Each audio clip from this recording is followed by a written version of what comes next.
All right. I'm getting fancy, I know. Got my little opening on there. Hope you like that. We're just trying to step it up. Trying to step it up here at Mr. Short Game Enterprises. Hope you like it. Let me know. Let me know. Get your questions in, and we will get things rolling. I hope you guys are liking the U.S. Open coverage. Carnage out there. I love it. I love it. I don't know. Do you guys like seeing carnage? I do. I want to see it once a year. I want to see them struggle big time. Except for the guys I pick. Obviously, you know, my favorite players, I want to see them play well, but I don't want to see anybody. I don't root against anybody, but I do like seeing the struggle out there. It's interesting. So I can't say I hate it, to be honest. So I don't know. You let me know. What do you guys like? I'm just moving me over there. That's better. Okay. So today what we're working on is how to hit. I was thinking during the US Open, pure iron shots is key. Super, super important because look at the wind out there. It's really a second shot golf course. They've widened the fairways a bit, so that second shot, those pure irons are going to be critical. And there's a number of things I do to make sure that I'm hitting pure shots. And it's, you know, it's not that, I'd say, difficult if you're doing the right things. So let's work on that today. We'll get cracking. Oh, and if you want me to analyze your swing, like right now, if you have one of your swings, just tweet me the swing at Mr. Short Game, and I will check my Twitter feeds here, and I will try to get back to you with some analyzing of your swing live. I don't have the technology yet to throw it up on the screen right now. If you send it to me like during the week, I could do that. So if you want to send me your swing with permission to use it here, I can do that and just throw it up here on one of the screens, and we'll analyze it as live. Wouldn't that be cool? But if you want to tweet me your swing right now, I'll just roll over, check my Twitter feed, and see if you sent anything. If not, no big deal. It's just you know, spur of the moment type of thing, which is great. Shoot me your questions too. Anything you're having trouble with? Yeah, anything. So let's work on how to hit pure irons. One thing we have to kind of get out of our minds is hitting down on the ball. Okay, especially you watch them at Shinnecock today, super windy. The more down you hit on the ball, the more angle of attack, the higher angle of attack, up and down and side to side, you just create more spin, more backspin, more side spin. So we want to eliminate that. That's why a guy like Sergio could do really, really well here, because he just drops that club in way in here. He's low, he's shallow, and he doesn't put a lot of spin side to side. He hits a low, straight ball. And Ricky Fowler, same thing. He should do really well. And he's my pick if he's not winning on Thursday, Friday. He's not winning today. He shot like 3 over, which is awesome because he had 0 birdies. And so we love that. That means he's striking it really, really well. To only 3 bogeys and that's it, I'll take that all day long. So I like how he started. From there, yeah, I can do live feeds on Instagram too. Thank you so much. Thank you, thank you. Okay, so starters, when you want to hit solid iron shots, we have to start obviously with a great setup. You can move it back in your stance to make better contact or ball first contact. You don't have to, but what I do, the first thing I do when I want to make solid contact with my irons is I shorten my swing. Okay, if I'm up here, I'm in just, there's nothing good happens up here. Nothing good. It's like staying out past midnight, you know. Nothing good happens after midnight. Okay? Nobody ever wins the sweepstakes at 1 in the morning. You're not, yeah. You're not going to get a job at 1 in the morning. You're not going to shoot a 65 at 1 in the morning. Same thing. So with your golf swing, just think about shoulder height. That's like midnight right there, okay? Don't go past midnight. Don't stay out past midnight right here, especially when you're trying to hit pure irons. Just right in there. I'm looking at the video right there, and my backswing's like lined up perfectly with that X in the back. How perfect is that? So anyways, shorten that swing for starters. Keep it down here. And work on just the shortest swing. I do drills. Look on my channel. Just the shortest swing possible drill. When you're warming up at the range, you want to keep that swing here. And you're not looking for major distance. You're looking for purity, pure iron shots. The distance will come, but we've got to keep that swing short to start, okay? Well, if you want to hit pure shots, you've got to keep that swing right in here. Don't go past midnight, man. No way, baby. Stay home. Get home. Uber yourself home. Just think that right there, okay? I'm taking that Uber right there. And you'll start puring your shots more. This is my 7 iron. Check it out. It's my 7. See that? That's where I normally hit it. Okay, that's pretty good. You will start wearing out the center of that club face. I need some new irons. So that's the first step to pure irons, is keep it short.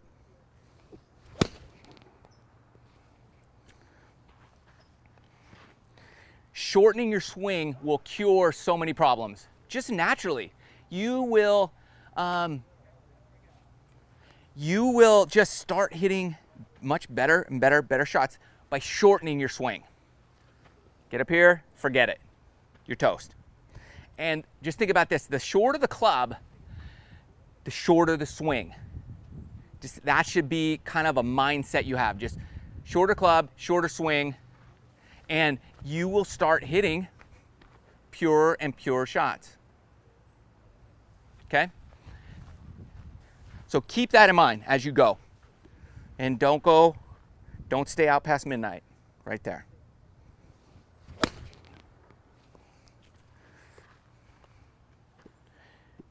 Watch for tomorrow's video. I hit off these bare patches, and we also talk about puring your irons there. So, and a great drills that you can work on for making better ball contact in bad lies. So we want to work on that, okay? Yeah, okay, great question. Who is that? That is robbiesweb.com. Robbie's Web. Okay, what's the feel for keeping it short? Okay, how do I know? That's a great question, because you could feel here and be here. I've been there a lot, okay? So what's the feel for here? What's the feel for here? That's a good question. Here we go. This is what I like to do. So here's why I warm up this way, where I'm just hitting these shots. The shortest swing possible, basically. If you can practice these swings right in here in a full finish, okay? We're talking hands right here. Just practice that and try to hit it as far as possible, like it's a full swing. Then what will happen is, the more you do that, the more you'll feel different positions in your swing. So you'll be here and you'll be able to feel that full swing. And then the next time, go a quarter farther. So let's say this is 25%, then you're at 50%, and then 75%. So you'll be able to feel 25 and make that full swing.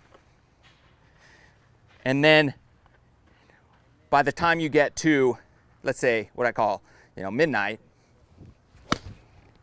you'll be able to feel exactly where that is versus the full swing.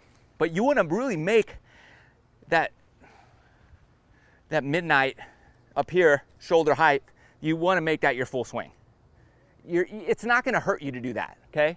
You might hit it a little shorter for a little while, but that distance will come back and you'll start getting it longer and longer and longer, more and more distance. So what's the feel? For me, the feeling is one thing. For you, it's going to be something else. But the way to get the feeling is to practice in here, these short swings, okay? And full follow through. And that's step one to shortening that swing and getting more feeling.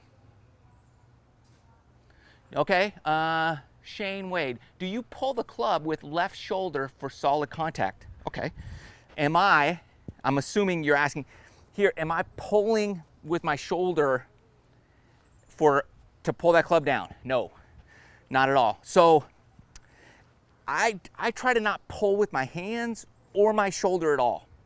What I try to do is leave it here. It's a great question. I try to leave it there and turn my body. Okay, does that make sense? I'm here, and so I don't want to pull down because that'll get me out of sync. And then my hands will be kind of cramping and getting stuck too tight in here. And then you'll have this kind of finish. You obviously don't want that. So what I do is I take it back and I leave it there and I try to sit and turn and leave everything back here. I try to leave my upper body back here and turn everything with my lower body. So a great drill is hold and just rotate and turn. That'll also help you develop that feel. Okay? So keep it back here and then rotate. I don't know if you saw Luke Donald on the broadcast today, and he was talking about wedge shots and hitting little wedge shots. He's been injured, so he hasn't been able to play, and he just finally got to hit some shots. And he just talked about body rotation. And he was hitting wedges, it's all rotation. And to make pure contact with those irons, in my opinion, it's that rotation is going to do it. But once you start pulling down, then you have to add hands and manipulation in order to make good contact. And I don't want to have to add any things like that, to be good. So if you just rotate, leave it back, and another thing you can do to help you develop that feeling, and this is a difficult little drill, but I'll take it as I'm taking the club back, I'm rotating my legs and hips forward. So it's kind of here, and I'm just going like this. So it's weird. I don't do that on the course. It's not a swing thought I have. It's only what I do in practice occasionally, where I'm really trying to, get a feeling, learn a feeling. When I'm getting too long and I'm getting up in here, I just do this, and then I just feel like this is going backwards, and that's turning at the same time. And you could slow it down and do that. John Rahm does something similar in his swing. And a lot of those guys who have that, like Sergio, who have that lag down, do something similar. It's not that exaggerated, but that's something I like to do to help work on that. So to make it clear, so I do not pull down on the ball. And let's see, Spencer has this question. Does a steeper swing have a higher ball flight? Yes and no, it can. If you're coming down and that handle is way far forward, it could be a lot lower. Or if you're coming down, but you release and recock the hands on the follow through, then it could be really high. So it depends a lot on like where your hand position is at impact. All right. But I would, if your divots are really deep, I would start working on shallowing that club out. Shallowing that club out here and getting a little more shallow. I think it'll help. Okay, so step one, short backswing for solid iron shots. Step two, we want to do short follow through. Okay? So keep that short backswing, and now we want a short follow through here. If you're doing this, you know, short to short, because you're stopping here, your body will naturally rotate. It will have to rotate. Otherwise, you're going to hook the ball, right? You're going to be here. If you don't rotate, you're going to decelerate that club, hit it fat, and hook it left. So you're going to hit some bad shots by stopping that swing here, because a lot of people start stopping it early. They start slowing down here. And I get it. It's just natural thing to do. But what you want to do is take it back, and no rotation is going to hurt you, and you will slowly, maybe quickly, learn that you need great rotation to hit that shot.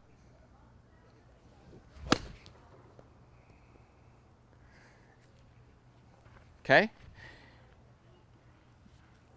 Think of it, short follow through, but you could be way over here too. I don't mind if your body, I don't want your body to be a short body rotation. Okay, don't get the two things confused. I just don't want my hands up here. I don't want my hands high in the follow through. Some people think that doesn't matter. Like, well, what's that matter? I already hit the ball. Okay. But if your hands are down here and you rotate, that ball is going to flight down and go a lot straighter. So what happens after you strike the ball is directly related to what happened right before you hit the ball.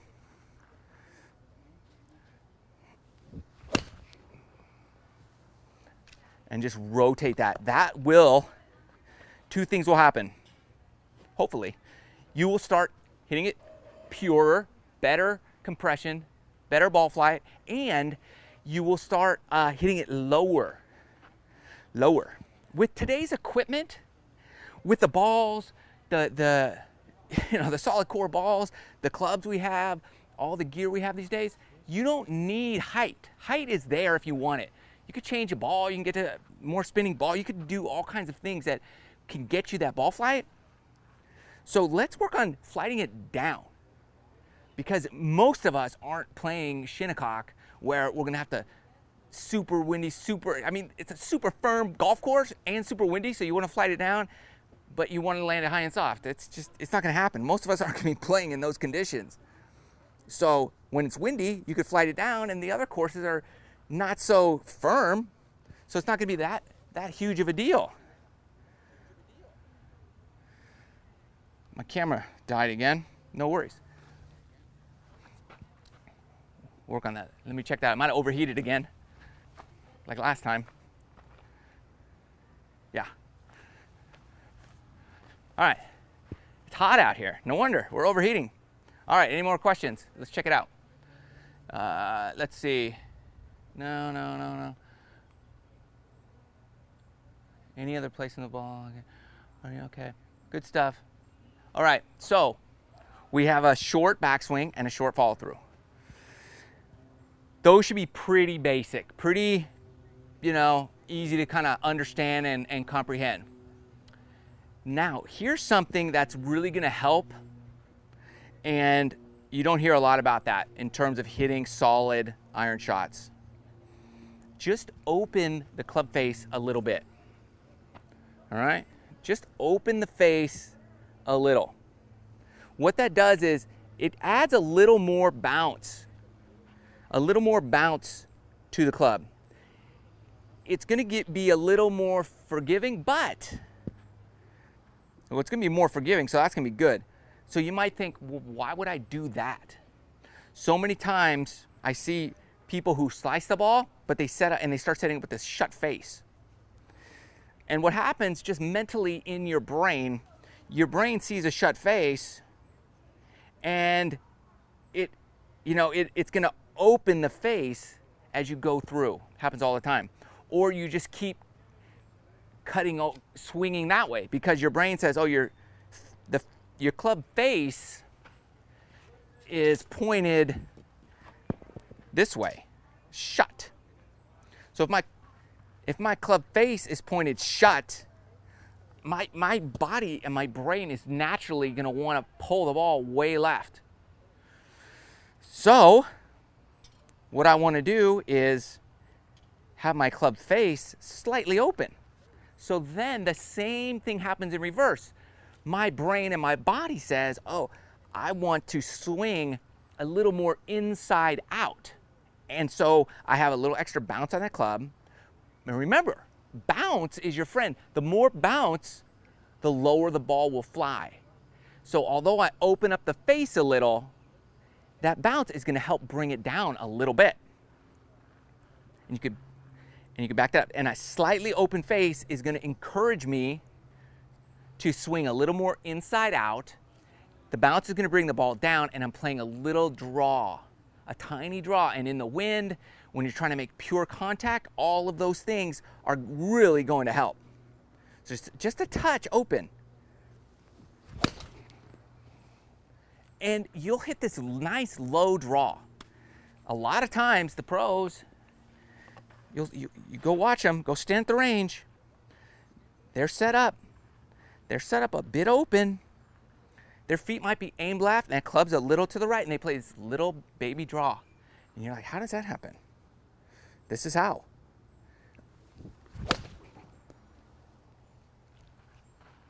Just by setting up slightly open. It's like the secret trick. Just go stand behind. Go to an event. Stand behind some of these guys. They're set up. They're open. Their feet are a little left. The club's a tiny bit open. And they play a little draw. And you add those other two elements, the shorter swing and the shorter follow through with all that body rotation. Watch out. Your friends are going to look at you and say, who's it? What happened to you? What happened to you? Okay. Bobby Jones versus modern day swing. Okay. I'll tackle that in my humble opinion. So Bobby Jones, I'm not going to try to copy his swing, but he definitely was a little more, legs and handsy, and just he kind of had this move here where he took the club back like this a little bit, and did a lot of things. Now Bobby Jones, he wasn't that big. I don't know how strong he was. It's hard to say. I know this. Bobby Jones could play today with today's equipment. That I know. I don't think we could jump back in time and play with that equipment. And at least it would take some time to get used to. Where Bobby Jones, he could grab my 917 Titleist driver, and he would hit a pretty good shot, I think, on his first swing. But take me back, give me those persimmons. It would take some time. I do have a persimmon I practice with a lot, so I do practice with a persimmon-headed driver. And I recommend you do the same. I'll bring it out next time. I'll get my persimmons out. And I'll show you, you can hear the difference. Oh man, the sound is amazing. But if you practice with those and then hit yours, your confidence is gonna go through the roof. And sometimes I take it out on the course and play with that. So I think all those guys could play with today's gear. I don't know if we could play with their gear right now. It would take a while. And I always am rooting for the PGA to have an event where they, maybe charity event or something where they use all old school equipment, clubs, balls, clothes, the whole deal. And literally have a professional event while they're doing that. Open face, short swing, short fall through. That I would love. So, think about that. Think about them apples. Okay. Here's something I like to do. Again, to make pure contact, even with your wedges, I recommend hitting a lot of wedge shots off the mats. Doing all the same things we talked about.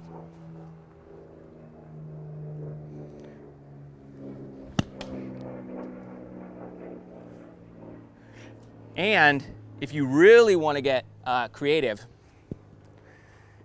here's my 52. This is the Mac Daddy 4 S grind, 10 degrees of bounce. I come out here and I open the face here and I practice some open facers. I just hit it over the fence with my wedges. This helps me develop my eye-hand coordination so that I'm striking ball first, because it's so hard to hit wedges off the mats, especially when you're opening that club face and doing all those tricky little shots. So practice that. That's just going to help your eye-hand coordination when it comes to trying to strike pure irons. Okay, Sean Garris, I seem to be topping my iron shots or fat.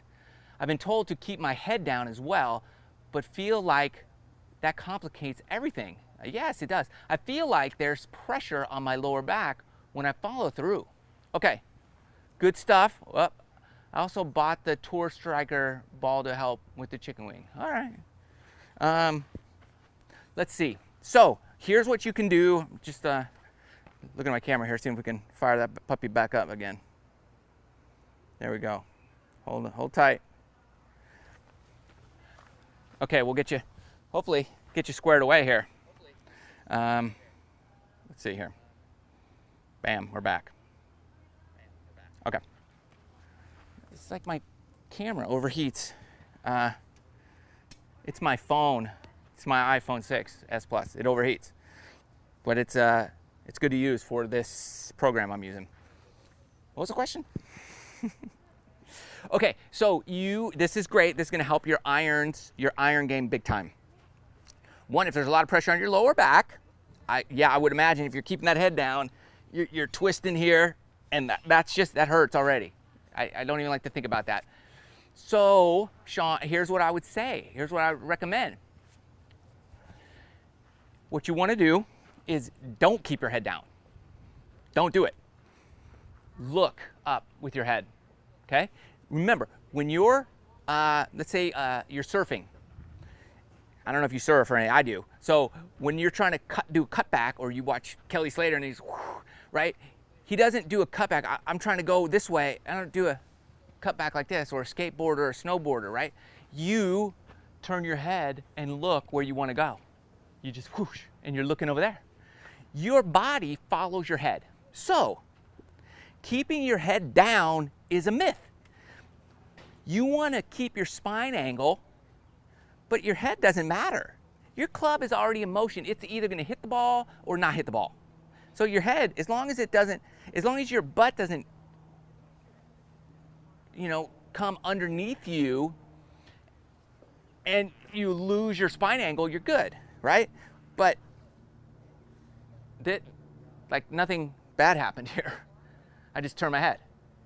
But if I go like this, then it's bad. So I practice a lot. I take all the same pieces, short swing, open face, follow through. But here, I'm looking up. I'm here, and I'm looking that way. And I call it hitting with my ear. I'm trying to hit with my ear because I can only hear the ball. Bam. And when you look here, that ball will go where you look.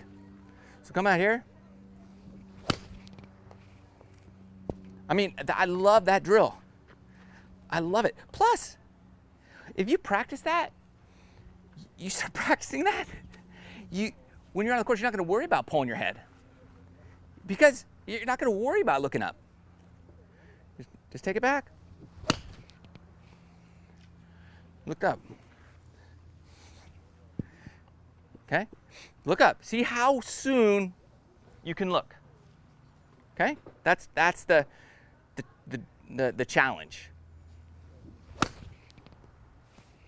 I mean, I'm looking at the net before I make contact with the ball.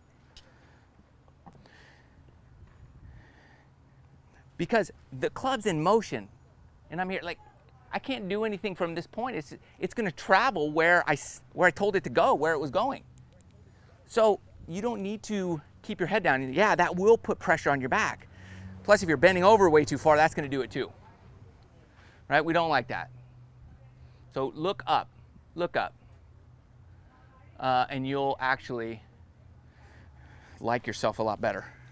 Trust me. Okay? Slightly open face. Short swing. Don't go past midnight.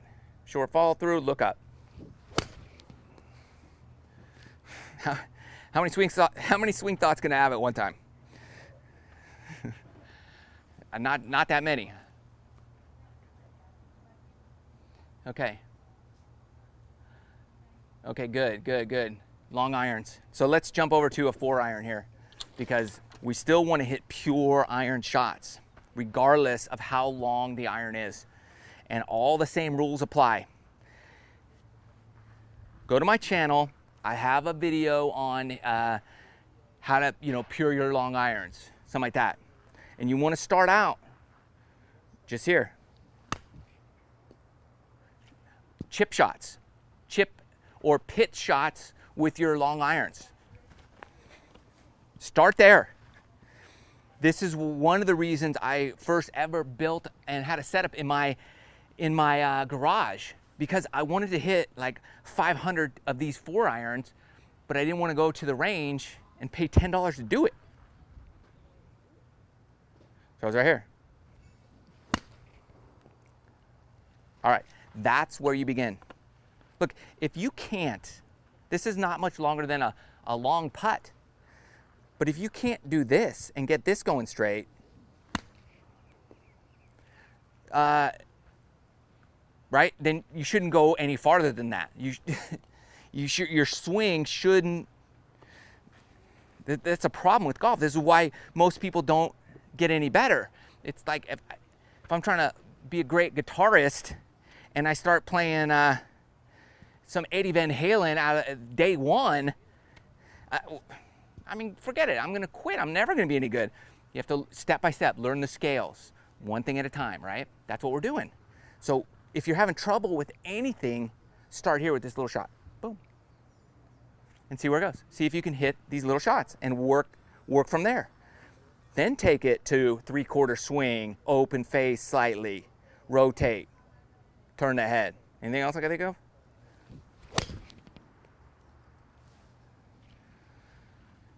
All right. So that's a key. That's your long irons. You just open that face a little bit.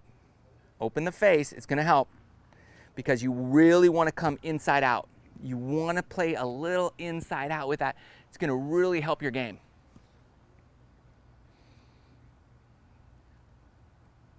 Okay, Randy, I'm having problems with the ball below my feet. That's a common problem. Here's what you wanna do.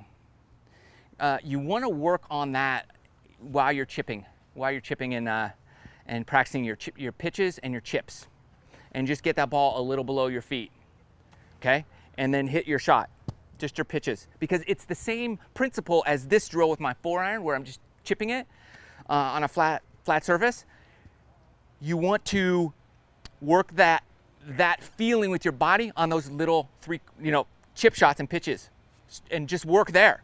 And then when you're on the course, if you have a full swing like that, you will understand how to stand, because it's all about ball position and stance and how you're standing.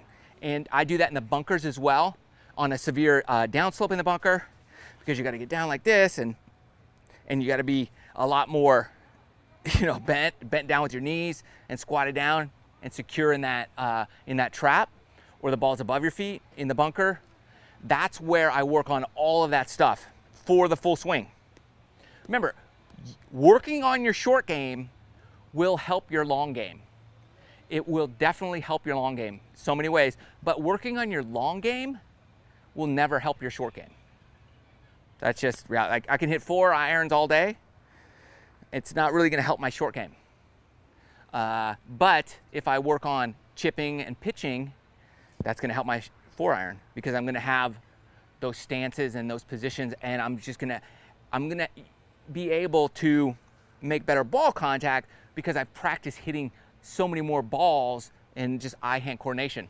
It grows rapidly while you're working on the short game.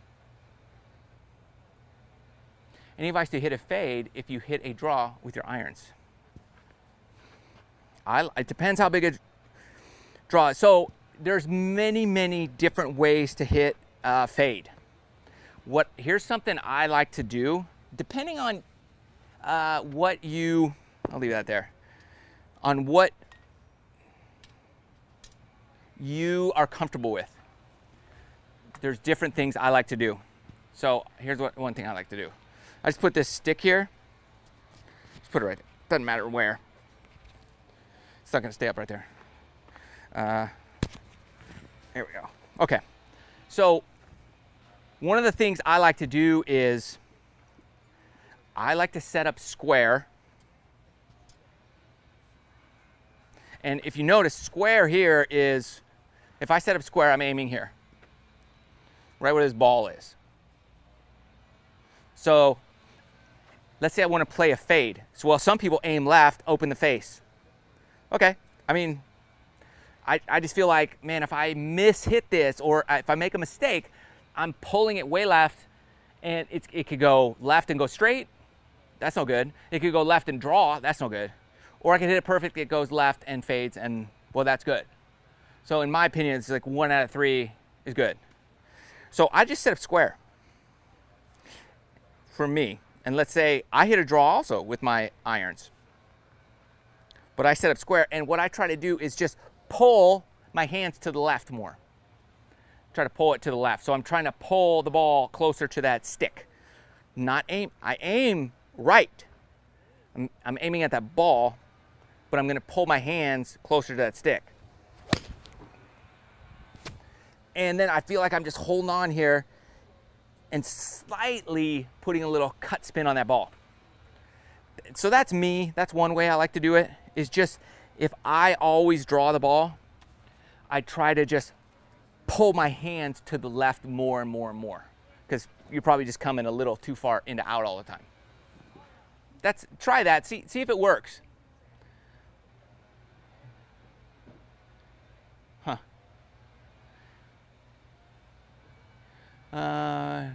Okay, hitting everything on the toe, mostly hitting fades, straight shots, want to hit more of a draw, getting a bit steep. Okay, I get that. I feel your pain. I feel your pain. Okay, so why are you hitting it on the toe? Many times I see this so often, you're just too far from the ball. And then your hands come in here. Your hands want to be closer to your body. So let's start closer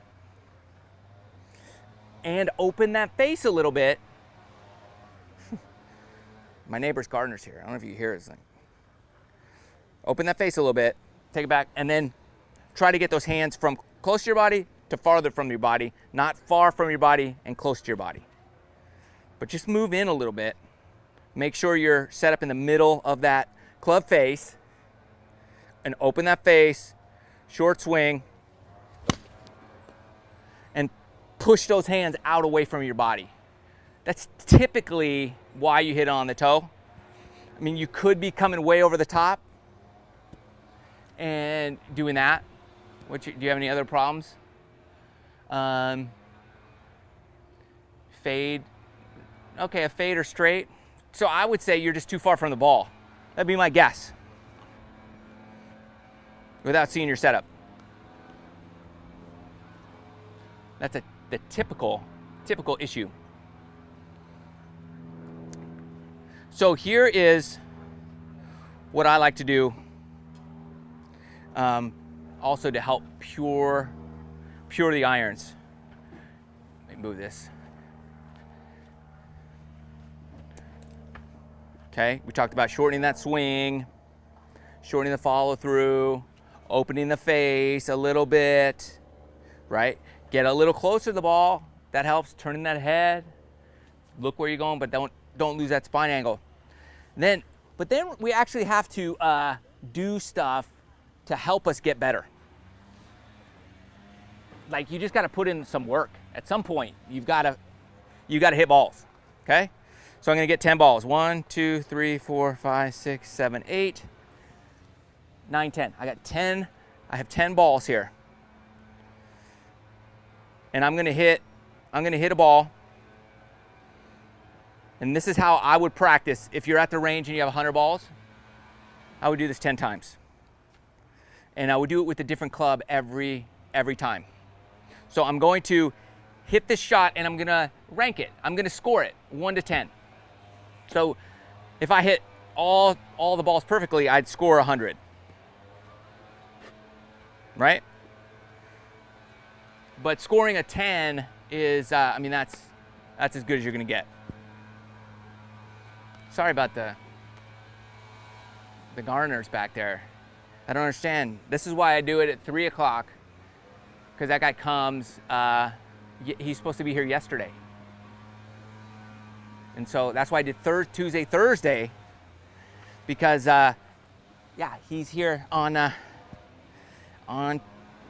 Wednesdays. So anyways, hopefully he's quick. Okay, so my camera died again. So we are gonna hit the ball and score it on a point scale 1 to 10. I pured that. Okay, that's a 10. So then I go to, okay. Second ball. Doing all the same things. I thinned it, so it can't be a 10. I'll say that's like a 7. So I have 17. 17 points right now. Third ball.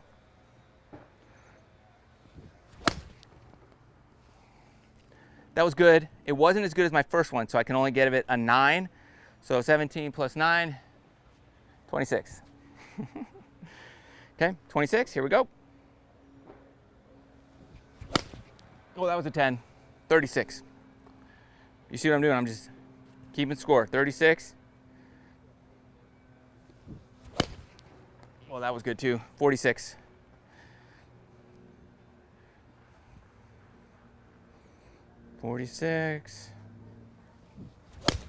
Oh, that was even better than all the rest. Okay, 56. 10's the highest. That was my best one. 56.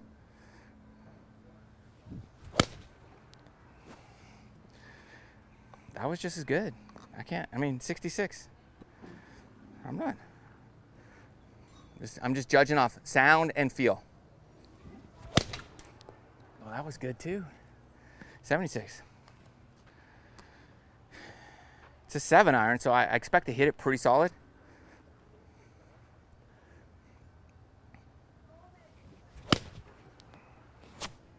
Dude, 86. I'm serious. But this is how you do it, okay? I'll give myself a 9 on that one. 95. 95 is good. So, okay, then you go to the next club, maybe, whatever, 4 iron, and I would work through an entire bucket of balls that way and keep track. And then you know how good you are. Okay, on average, I hit my 7 iron, 95, I score 95 out of 100. That's great. So when you're on the course, you just have a mental, compass to go off. You have confidence, say, oh, I know this, I'm gonna hit this. Now, if you're in the 50s, you're gonna have to think twice about the shot you play. Oh, my 3-wood off the mat, off the grass. My last score at the range was like 62. So I have a 62% chance of hitting a good shot. And that's kind of where I like to land with this. Now, 95% of the time, I'm gonna hit it great. And that's how, so I score that, and then I have that confidence going in. Do it with your driver, do it with everything. And that's gonna just help you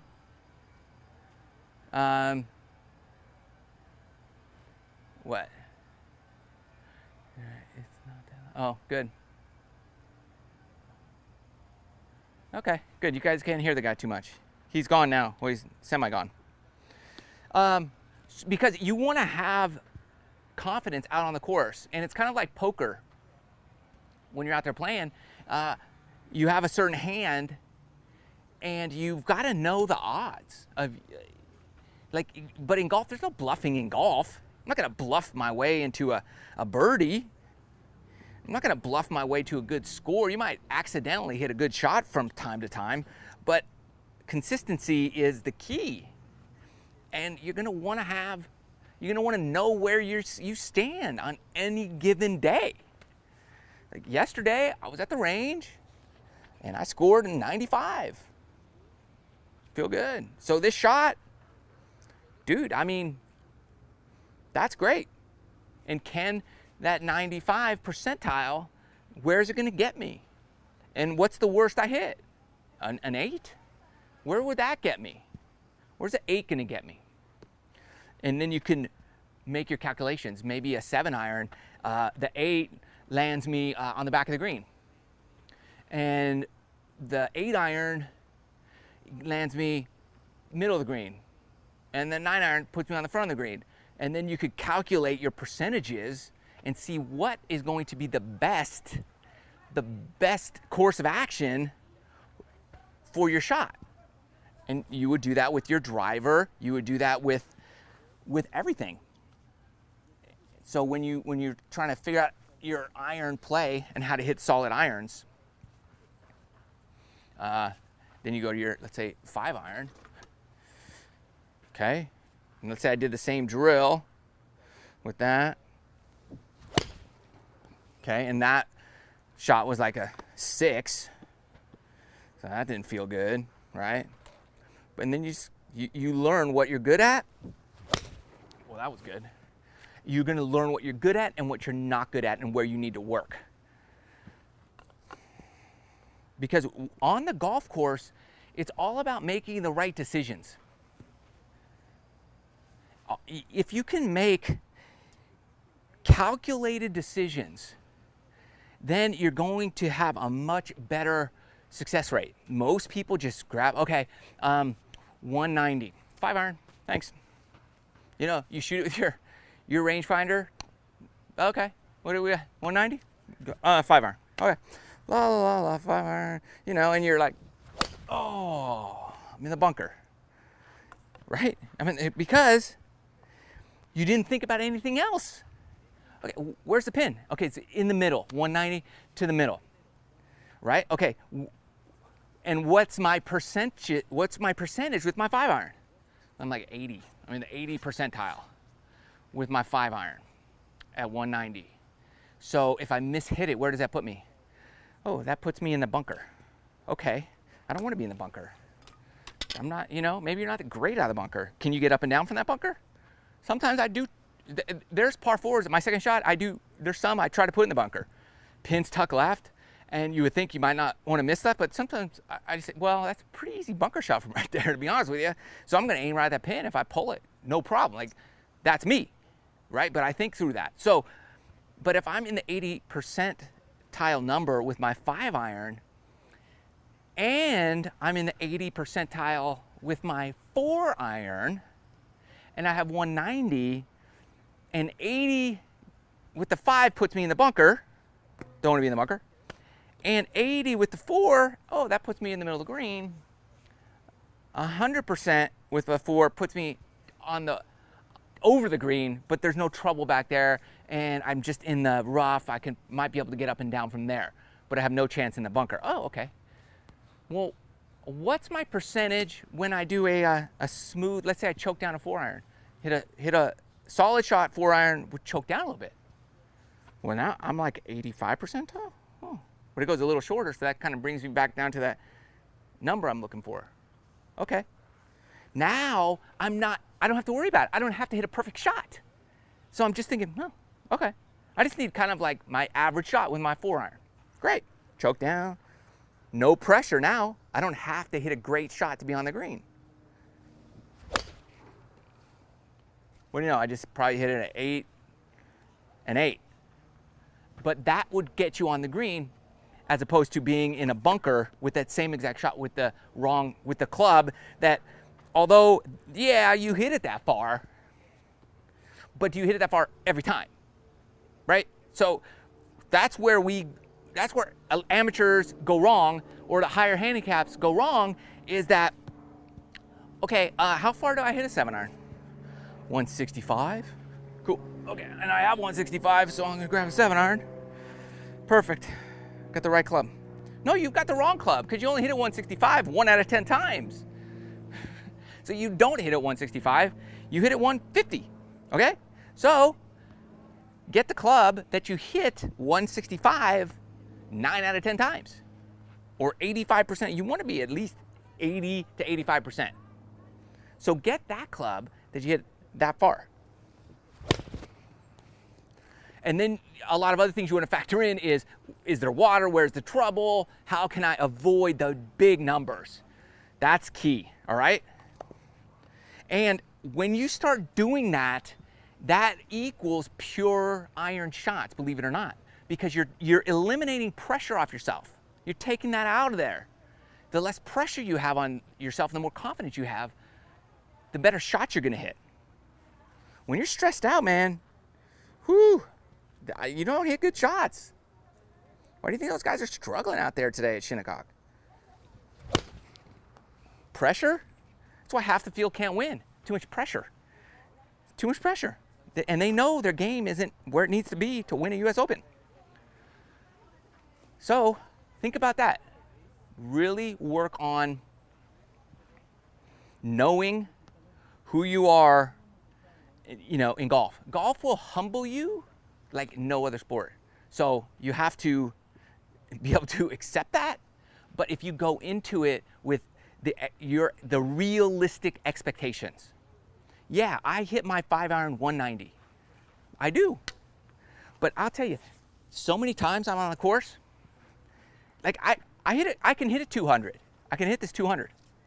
And I'll be on the course, I'm like 170, 175. And I hit this shot.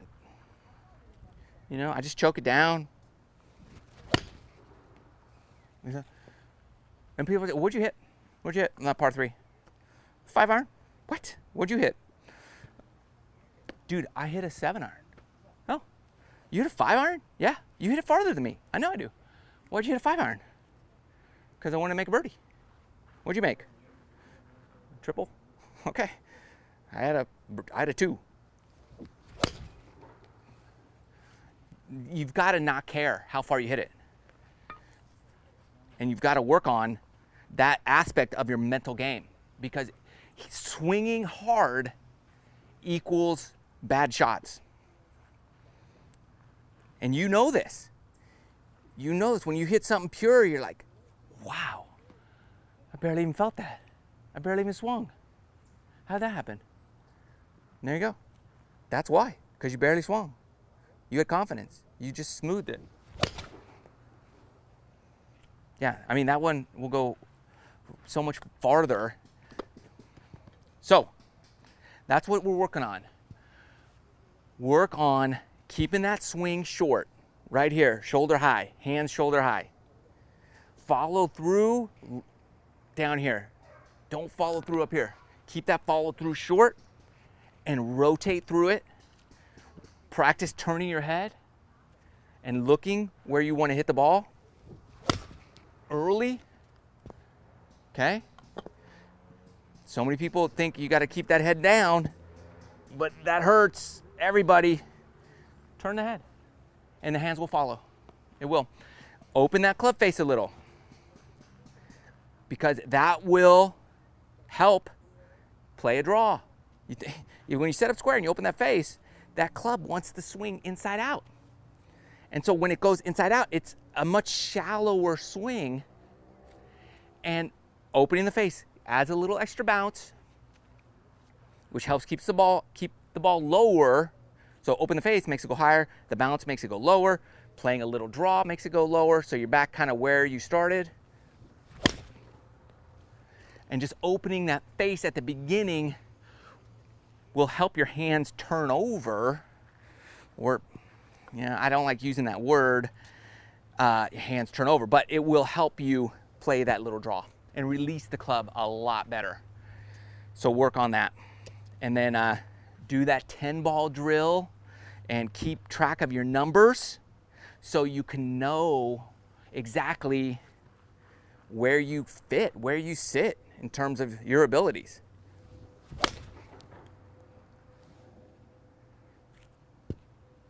And if you haven't subscribed to the channel, please do so. Appreciate it. And next week we're going live on Tuesday. That's the plan, Stan. Tuesday, 3 p.m. Pacific time. Tell all your friends to stop on by. Hope you're liking the shows. Any other questions while we wrap up? Let me know. We'll get to those as we kind of wrap things up. I'm just getting this camera going here so we can. It's summertime, so things are getting hot out here. I'll come up with some. I'll put a fan on that thing. We're back. That's pretty good. Maybe we'll start the show later. Like at 4 o'clock. You let me know. You like 3 o'clock or 4 o'clock? Or do you even care? Maybe you don't care. And watch Ricky. Watch Ricky. Like I said, if he starts off, if he's in the lead Thursday, Friday, I don't like him. Or even Saturday. I want him back a little bit. And he's 3 over par with no birdies. I'm telling you, that's a good thing. You look at Dustin Johnson today, it seemed like, I don't know what his current score is, but it seemed like he got all the breaks. Knocking in bunker shots, making putts. I don't like, obviously, okay, I never played a US Open. So, I don't know exactly what they're going. I played a number of high-end events over the years and different qualifiers and multi-day tournaments. So I've won club championships. So what I like to do, I like to get better every day. That's me personally. And if you can get a little bit better every day in an event, then you're going to have, by the end of the event, you're going to be the best player there. But starting out hot, it's just scary. Scary to me. Okay, last question of the day. Oh, good. Yeah, I hope you saw the video from yesterday. No hands drill. What's a good drill for, last one. What's a good drill for Kurian over the top swing? Okay, I can show you. It's hard to do by yourself, but you can do it. A lot of people do this. Okay, get your alignment stick. Put it, take your grip. Okay, it's hard. So set up, you can take it back, and you're just gonna have your alignment stick right here. Now, over the top people come like this. What I want you to do is leave it here and pull. You're not pulling your hands down. You're leaving your hands here and you're rotating through, and this stick is gonna fall like this, down here, okay? And you're gonna hit the ball. So set up. What you want is somebody to, you stop, they lay it down right there, like on your elbows. It's flat. And then you're there. And that stays back there. What it does is, this just helps you, it helps you get the feeling of leaving your hands back here. Because coming over the top, pulling down actually helps you come over the top because you pull this way. And that's a problem. You're pulling that way. So you want to feel this. This is the feeling. You actually want to feel like that. That's what you want to feel. It's impossible to swing like this, but you want to be here and you want to. Whoop. So this little stick, as you take it back here, just pump. There you go. That's the last little drill. Hopefully it helps. I mean, it does help. It's hard to do though, especially by yourself. It's good to have a friend out there. You go here, they put it there, and then you drop it. And you could do the same thing without the stick. Take it back, and then you want to feel that. Just do this. Boom. It's impossible to, like, this is coming over the top. Pulling down with your hands, get you over the top. That's why you don't never want to pull down. You want to rotate, because if you rotate, that flattens out and you don't come over the top. So take it back here, and you're good. All right, thanks for stopping by. Thanks for watching. I got Ricky, as long as he's not in the lead, Thursday, Friday. Then he's my guy. It's gonna be exciting. I love the carnage. It's gonna be great. So send me your swings. If you want me to put them in the videos, I might do 1 or 2 in a video. So send those to me and just give me, I don't care how you get them to me, but send them to me. Say, hey, use this in one of your live feeds. And I'm gonna go after you, torch you. No, it'll be great. We'll have a good time. Thanks for watching, and we will see you Tuesday live. I have a new video coming out tomorrow. Watch that puppy and subscribe to the channel. Thanks for watching. We'll see you next time. I'm fading out right now.